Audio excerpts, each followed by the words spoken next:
Isa lang ang hinihingi sa inyo, ang magpakita sa Senado. Hello mga kabibig! Welcome back sa ating bagong YouTube channel. Ito ang pinakamaingay ng YouTuber sa balat ng YouTube. Ako si Kabibig, maglebak-lebak ka down with evidence. Ano tong nababasa ko mga komento ng maraming netizen kasi malapit na ang March 5.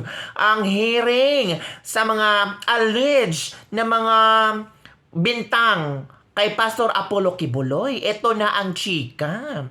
Takot daw di umano si Pastor Apollo Kibuloy kay Risa Hontiveros. Kaya hindi ito pupunta sa Senate hearing. Hala, yan ang mga pinapalabas sa mga bashers ni Pastor Apollo Kibuloy. Natatakot daw si Pastor Apollo Kibuloy sa mga senador, lalo na kay Risa Hontiveros. Talaga ba? Ay nako, grabe yung panggigipit. Yung pagyuyurak ng karapatang pantao ni Pastor Apollo Kibuloy. Yan ang mga sinasabi ng mga supporters din ni Pastor Apollo Kibuloy. Napaka-unfair daw ng Senado ngayon kasi ang dami palang problema sa bansa. Bakit ba talaga itong kaso or mga tawag dito yung investigasyon ni Pastor Apollo Kibuloy ay talagang sa Senado, tapos naka-live, naka-online platform, pinapanood ng maraming tao. Ito ba yung tinatawag na pagyurak ng karapatang pantao? At ito, nabasa ko lang sa SMNI.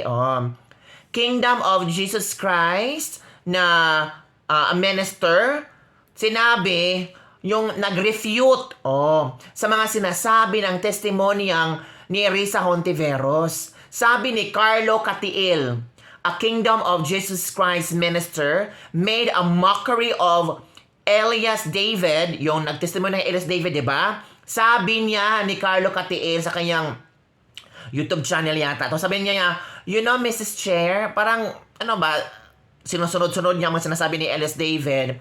I'm finding it difficult to breathe because these are the props you provided me, Mrs. Chair. Where is my script? My script is missing. This one, please pass it. Here's my script, Mr. Chair. Let me borrow. I was abused, Mrs. Chair. I'm sorry for being emotional. There's even matching shaking daw. Sabi ni Carlo Catiil, Hawaii Minister, Kingdom of Jesus Christ, stressed. Yun ang kanilang sinabi. At ginawang katatawanan, ginawang joke na lang yung mga sinasabi ng alias David daw di umano. Okay, sa Carlos revealed alias David identity is known as Junjun Tirao. Sabi ni alias David, ni Catiil, in response to alias David, ito ang sinabi niya didn't he say that he was abused? He was maltreated, right? Abused, maltreated, has chilies put in his eyes, mouth, and private part down there, right? There. I think that was 2019. Okay. You said you were maltreated. You even say that you're crying.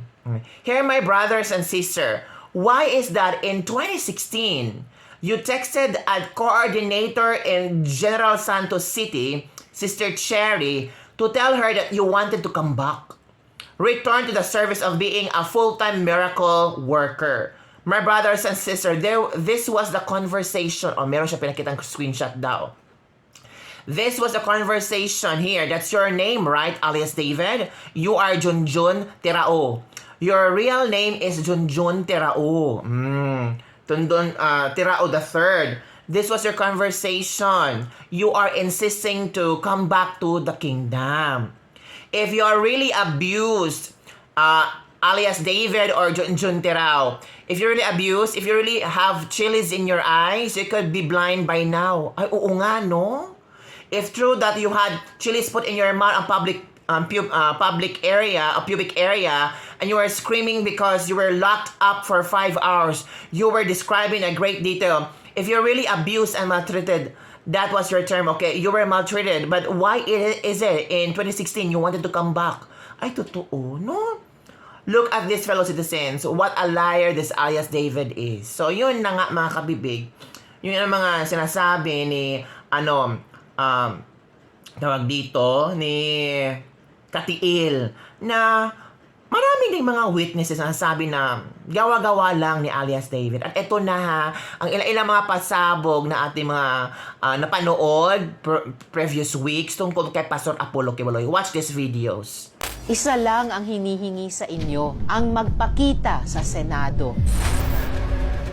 The Senate Committee on Women, Children, Family Relations, and Gender Equality is conducting an investigation in aid of legislation, and it has the power to compel the attendance of witnesses, no matter how well connected they are. In the past, cabinet officials, lawmakers, and an incumbent Senate president, and even a former president have submitted to Senate subpoenas and appeared as witnesses. His constitutional rights, like all witnesses, are respected. Pero hindi siya mataas pa sa presidente, sa Senado, at sa batas. Sa kabilang banda, hindi po ako mangingiming, tumindig laban sa mga nananakit sa kapwa. Lalaki, babae, bata, at kahit kadugo, gaya ng hindi nangingimi ang Senado na magsalita laban sa mga mapanakit, mapang-abuso at tiwali.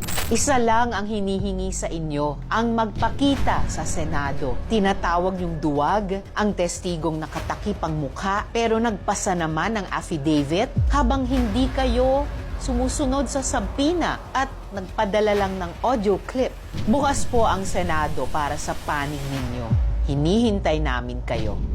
At during that interview, ang sabi ko po ay kung merong pamamaraang legal na gagawin si Pastor Quiboloy sa pagdulog sa husgado, kagaya nung nangyari noong Nery case sa Senado, kung inyo natatandaan pa, wala makakapigil sa kanya. At hindi dapat pigilan yon kasi karapatan niya yon. Kung sakaling siya naman ay dadalo sa isang pagdinig ng Senado, kailangan din igalang ng komite ang kanyang karapatan. Ang ibig sabihin nun, huwag babastusin, huwag tatratuhin ng, bilang isang nagkasala na, dahil ang pagdidetermine ng pagkakasala ng isang tao, the right to adjudicate the guilt of a person lies with the court and not with a committee. Maliwanag po yan. So yun na mga kabibig. Ano sa palagay nyo? Takot nga ba si Pastor Apollo Quiboloy kaya hindi siya pupunta sa Senate hearing? Hindi pa nga March 5 kabibig. So hindi pa natin alam kung ano ang pwede ipasabog ni Pastor Apollo Quiboloy. Baka may refute itong si Pastor Apollo Quiboloy. Baka magbago ang tadhana kabibig. Baka may isang pasabog si Pastor Apollo Quiboloy at itong si Risa Hontiveros ng ating pag-uusapan. Maghintay-hintay tayo sa mga latest updates. I'm sure. Sino kaya kinakabahan dito? Si Risa Hontiveros o si Pastor Apollo Quiboloy? Don't forget to like, subscribe, and share this video. See you next time. Bye, everyone!